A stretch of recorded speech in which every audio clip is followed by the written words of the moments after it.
نحمده ونصلي على رسوله الكريم اما بعد فاعوذ باللہ من الشیطان الرجیم بسم اللہ الرحمن الرحیم۔ جناب صدر، معزز اساتذہ اکرام اور میرے ہم مکتب ساتھیوں، السلام علیکم۔ زمین سے آسمان کی طرف پرواز کرتا ہوں، زمین سے آسمان کی طرف پرواز کرتا ہوں، خدا کا نام لے کر میں اس تقریر کا آغاز کرتا ہوں۔ مجھے آج جس موضوع پر لب کشائی کرنے کا موقع ملا ہے اس کا عنوان ہے سیرت النبی صلی اللہ علیہ وسلم۔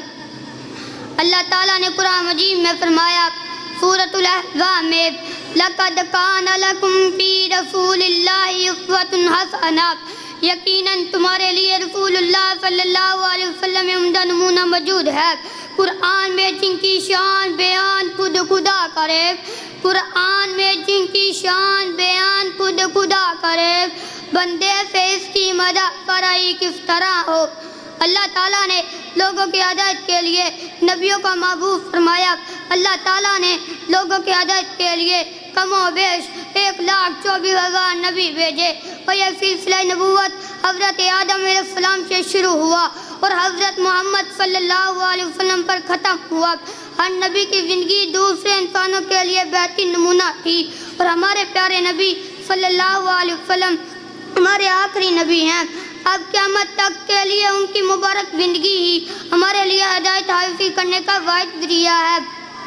وہ نبیوں میں رحمت لقب پانے والا، وہ نبیوں میں رحمت لقب پانے والا، مرادیں غریبوں کی بڑھ لانے والا، مصیبت میں غیروں کے کام آنے والا، وہ اپنے پرائے کا غم کھانے والا۔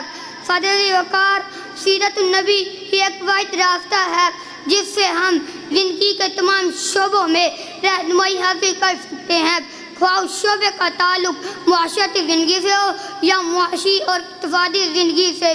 مثل کام کو جس نے کندن بنایا، مثل کام کو جس نے کندن بنایا، کھڑا اور کھوٹا الگ کر دکھایا، عرب جس پہ کنوں سے تھا جھیل چھایا، عرب جس پہ کنوں سے تھا جھیل چھایا، پلٹ دی بسی کام اس کی کایا۔ والسلام۔